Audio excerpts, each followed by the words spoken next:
And I'm Valerie Cavazos. We start tonight with the swearing in of a new Pima County Sheriff, Mark Napier. State lawmakers are giving families who have lost someone in military service a tax break. Happening now, Pima County deputies are looking for a man they say escaped from the jail. Investigators say 23-year-old Noah Pisano ran off while being processed. Senator John McCain is pushing for more action against Russia. This after the White House announced sanctions against Russia last week for the country's role in hacking the U.S. election. The deadly storms lashing the South are now being blamed for killing at least 5 people. This is just some of the damage in Florida. All right, thank you, Priscilla. A major realignment in the Tucson Unified School District. Today, Michael Hicks spent his first day as board president. We found out that the heat is on now. And we reached out to Superintendent Sanchez asking for an interview on these issues. The district responded that Sanchez declines to comment on board matters, and we'll keep you updated. President-elect Donald Trump found himself on the defensive,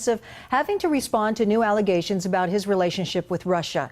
It came as he held his first news conference since winning the election. This after a big spike of burglaries to start the year. 9 on your side's Kevin Boughton is live near Twin Peaks and I-10. Hail Mary heroics and a Fiesta Bowl appearance gave way to injuries and inconsistency. Sports director Jason Bard joins us now. And Jason, are you surprised by this decision? Val and Guy, I'm actually not. I spoke to several veterans and it's the same story. Appointments canceled days or weeks before and then rescheduled months later or left in limbo. Why don't the veterans come forward? They say that they fear retaliation. They'll lose their care. And it's not just the veterans who fear retaliation. And I sat down with the acting director, Jennifer Gutowski, who agreed to an interview for the first time since we launched our investigation into the Tucson VA.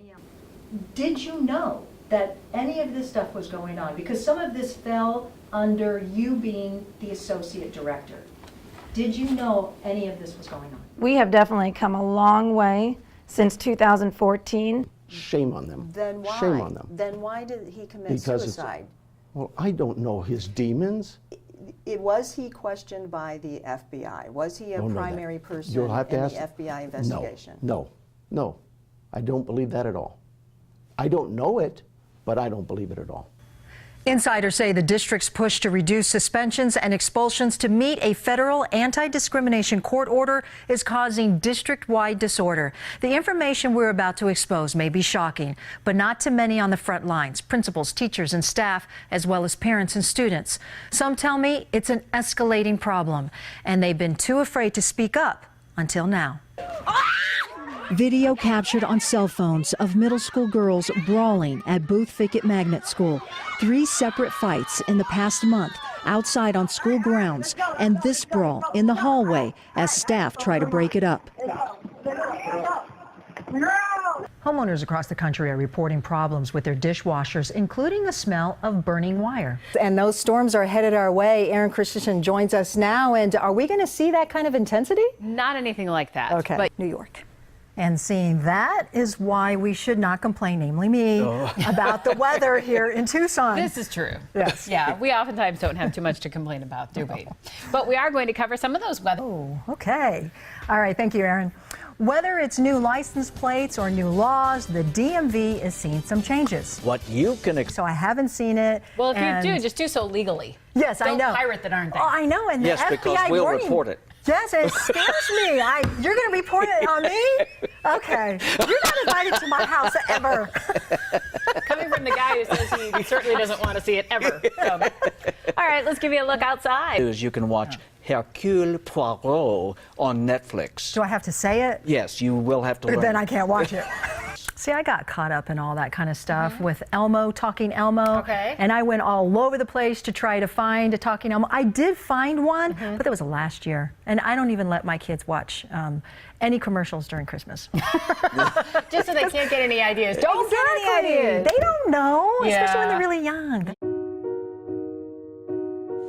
Imagine a world where bullying isn't considered a normal part of childhood. A world where I'm not afraid to go to school. But that imagined world doesn't exist for 3 TUSD families who found themselves all alone navigating the destructive waters of bullying. He puts his head down and he stares at his feet. He knows that he gets picked on, that he gets called names. And I cry for him. I try to be strong for him, but I cry for him. A lot of people don't see it, but at home, you know, it's really different. He didn't go to school. He hates school now. He used to love it. And it's hard because you can't do anything. Tucson police put the district on notice. Fix it, or the police department will pull the school resource officer from Palo Verde. I don't recall that, but that doesn't mean it wasn't said. I just don't recall that. Sources say that demand got the district's attention. Sources and documents show massive fights like this stopped, suspensions increased, and arrests declined. TUSD is currently working on a new discipline policy, a code of conduct it hoped to roll out at the start of this next school year. But we felt that we needed more time.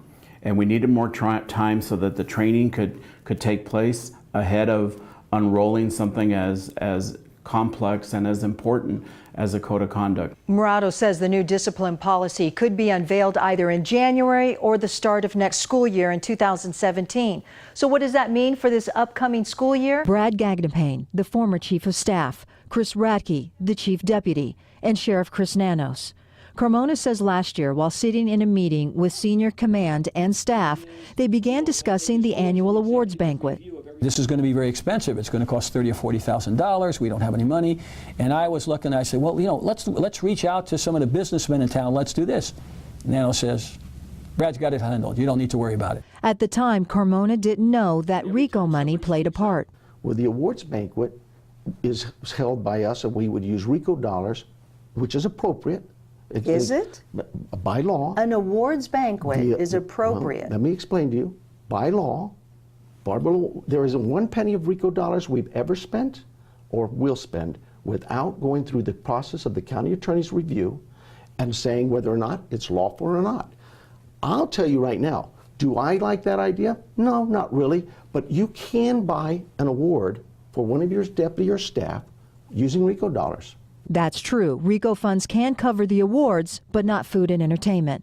Kagan obtained ledgers dating back to 2009 and 2010, showing tens of thousands of dollars in RICO funds moved from the general fund to the Sheriff's Auxiliary Volunteers Account, or SAV. The list of purchased items include tuxedos, flowers, furniture, and entertainment equipment. Basically what this is showing is that it was common practice for the awards dinners to be paid for through the SAV funds and with the help of the RICO funds. RICO funds and individual funds were put into the SAV accounts under an account that dealt with the awards banquet. The ledger shows a RICO deposit of $35,000 in September of 2010, labeled Special Awards Fund. Several sources have told 9 on Your Side that this practice of allegedly using RICO funds in ways they shouldn't be, from at least 2009, have continued for several years after that, including this year.